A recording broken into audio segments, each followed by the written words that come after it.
Hi everyone! So this is the start of another reading vlog for another book tour, again this time with Caffeine Book Tours for The Dragon of Jin Sayeng by K.S. Villoso. If you didn't know, the third and final book of the Chronicles is coming out early May in a couple of weeks, and I am part of the Caffeine Book Tours tour for the book, which is super exciting, and I'm here to bring you a reading vlog for that tour. Hello, so it's Editing Mari, and I just threw all of my clips into my video editor and learned that something really funky happened with the very first clip of this vlog where I introduced the book and everything. So I'm gonna really quick jump in here. Hope this clip works. Essentially, yes, I'm part of the book tour for the Caffeine Book Tours book tour. Special thanks to Angela at Orbit Books, who actually reached out to me and made sure that I got a physical copy. There was some issues with shipping and whatnot, but eventually I got a physical copy thanks to her help. So super shout out to Orbit Books and Angela for allowing me to have a physical finished copy. Also, the synopsis of the Chronicles is that we follow Queen Talyien at the very beginning of the series as she chases her husband, who just has said goodbye and gone away to do things that you find out about, well, while her country is at war, essentially. So we are in the third and final installment of the Chronicles, in which we see her trying to unite everyone in whatever way she can, despite her reputation and everything that's gone on and all the other people that have come to kind of contest her rule. So yes, let's get started with the reading vlog. Also, sorry for the next clip, there is like some sort of crud on the corner of my lips. I was eating lunch when I filmed that clip, so okay, bye. Pardon the batting. I just didn't want to hook up my camera to my tripod, but I'm about 50 pages in. I was very irresponsible and I read during my class, but I'm 50 pages in and I did read the synopsis and everything. So what's really cool about both the Falcon and the Dragon of Jin Sayeng is that there's a recap essentially of what's gone on in the series at the very beginning of the book. Really helpful for a high fantasy series such as the Chronicles. So just so you know, that's there. It might be a selling point to some, not so much to others. But yeah, I'm like 50 pages in and like you hit the ground running, which is really cool. It picks up right where we left off in the Falcon, but I forgot how much I hate Rael. So as soon as he came back, like the first words out of his mouth, I was just like fuming. I hate that guy so much. Oh, hello. Hello, little guest. Hi, Diego. He just woke up from his nap. Yeah, I just found myself getting very frustrated with Rael, but I understand that it's kind of how he's written. I think it's really interesting where it's going so far. I don't know what to say without spoiling it, but I do want to say that there is a new-ish character who has taken a bit of a forefront in this book, and I'm hoping that she and Talyien can be friends. I don't know. I don't trust a bitch in this book besides Talyien, and even then I don't even trust Talyien. So yeah, I'll check in with you guys next time I have more thoughts. Hi again, sorry for the weird angle. I don't really know how to work this new tripod that I have. It's the next day, and last night I got to about page 100 of The Dragon of Jin Sayeng, and that's chapter, so I'm about to start chapter 9. I'm waiting for my friend. We're gonna start co-working to do some homework for our class. But I thought I'd take a moment after getting a lot of work done this morning to treat myself to a little bit more reading, and I don't really have a lot more thoughts, non-spoilery thoughts to share with you guys, but I do want to say that the pacing of this book is it feels a lot faster. I don't know if it's true that it's faster, but it feels a lot faster than the other books. And seeing as there's like 600 pages of action and stuff going on, I feel like there's a lot that's going on in this book. So I actually started taking notes yesterday to make sure that I am catching everything that I need to catch. I just wrote down some important things and some thoughts that I had. I'm still enjoying it so far. I really like that the entire series has kind of been an exploration of the fallout of Talyien's dad's rule, Warlord Yeshin. The entire series is essentially a constant battle against the fallout of her father's rule. And yeah, we get to meet her mother-in-law in this book, so it's gotten spicy. There's definitely a lot going on and I'm excited to continue. So yes, I will check in once more when I have read more.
Okay, hi, it's the next day. First of all, I'm standing up because it's a domino effect, really. So I stayed up really late last night reading more of The Dragon of Jin Sayeng. I got to page about 250 last night, but it ended up getting really late because I was up at my friend's stream. So I woke up this morning and I felt like ass because I didn't get as much sleep as I usually do. And so I had an extra cup of coffee and now I feel like I'm on crack. Anyway, I got to page 250 of The Dragon of Jin Sayeng. I could not put it down last night. It just got so juicy all of a sudden. I mean, it was really, like I said before, it kind of, you hit the ground running with this book, which I don't feel like happened in the Ikesar Falcon. Please correct me if I'm wrong.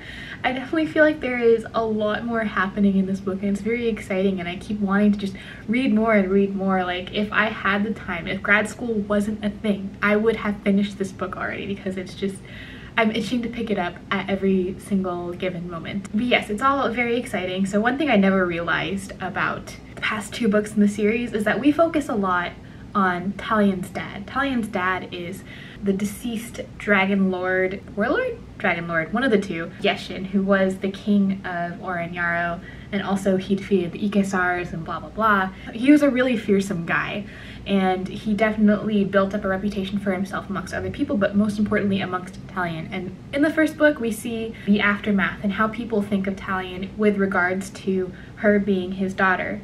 In the second book we see Talyen kind of struggling with that, you know, the pressure that he's put on her and also having to deal with the mistakes that he made while he was the ruler. And then the third book we're now getting to see, you know, maybe he wasn't the person that she thought him to be, and it's all kind of like crumbling down for her, and it's insanely interesting. I mean, from like the socio-political point of view thing. I feel like Sophie from Sophie and Their Stories. I'm like so excited and hyper right now because of coffee. I want to continue reading more today. Hopefully I'll read about another 100 pages and I'll check back in with you guys when I have more things to say. Lots of fun family drama.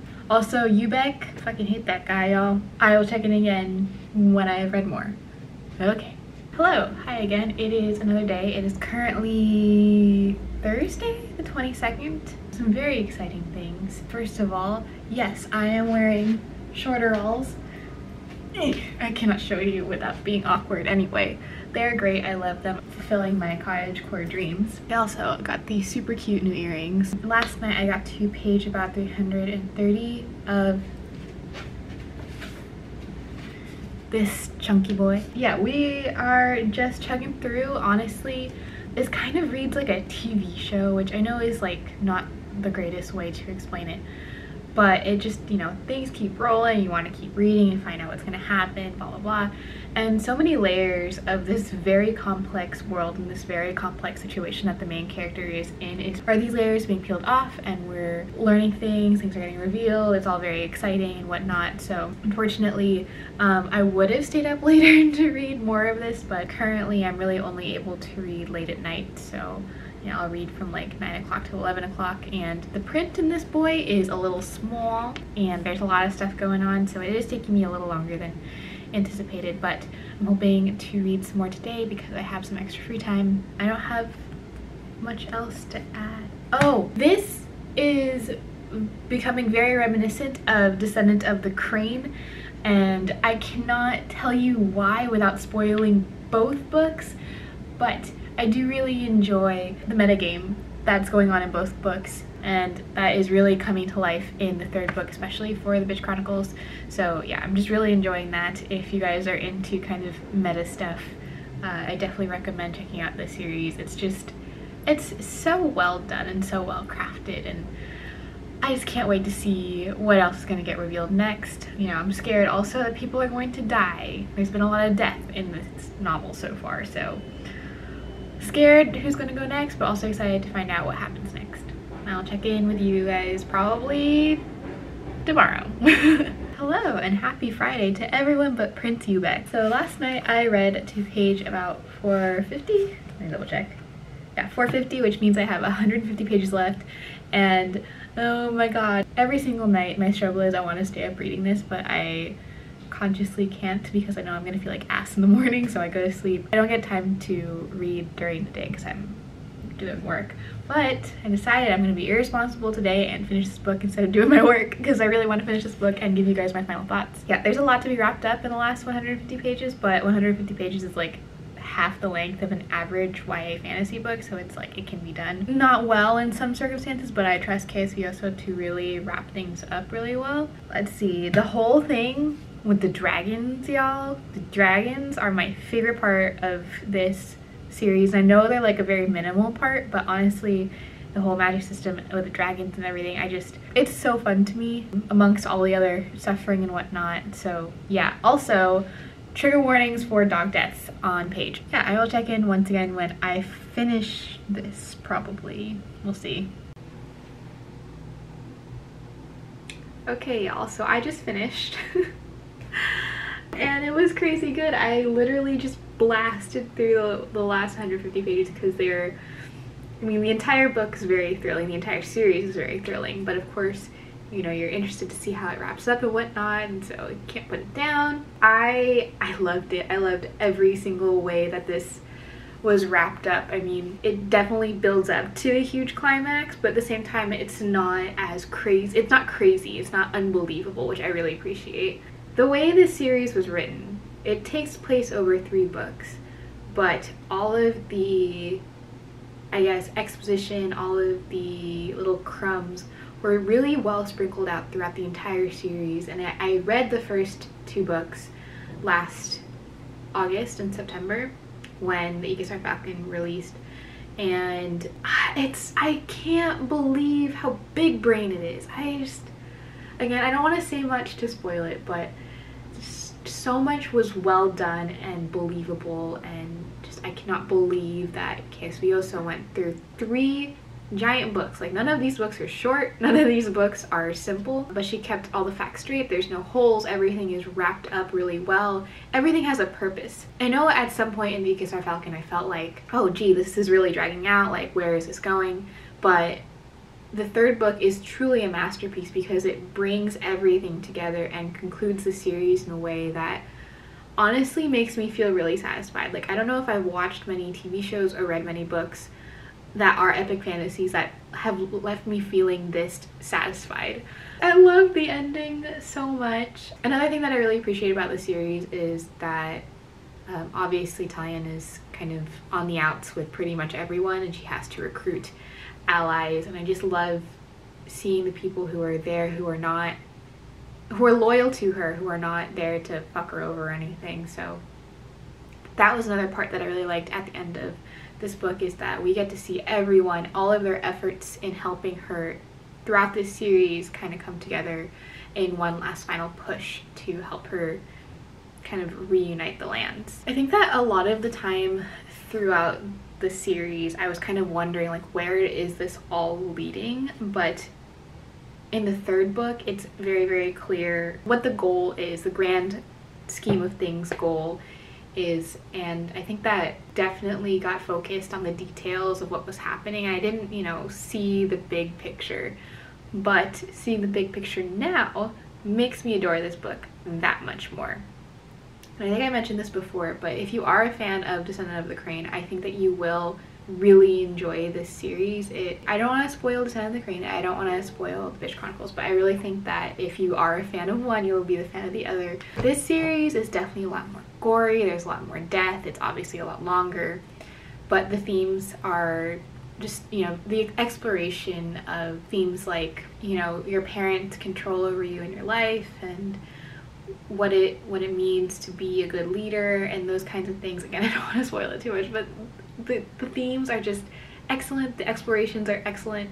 I don't know a lot of other books that, you know, talk about these things in this kind of way. And of course, the number one thing that a lot of people love about this series is that it's really unapologetically Filipino, which obviously I love, and the fact that it can be so seamlessly blended into a high fantasy.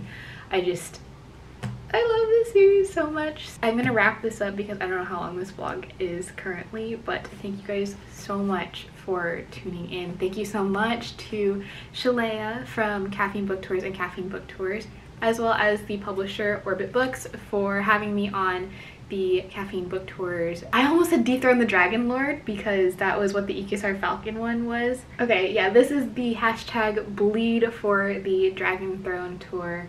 I will link the rest of the content that's come from the tour from other creators in the description below, as well as leave information on the book in case you're interested on trigger warnings or what the synopsis is, etc, etc. Thank you once again so much to Caffeine Book Tours and Orbit Books for having me as a part of this tour. It was honestly such a fun time, and it was one of like the best books that I've read so far this year. So very happy to share that with you guys. I highly recommend that you pick up this series if you're a fan of adult high fantasy. Thank you guys so much once again, and I will see you next time. Bye!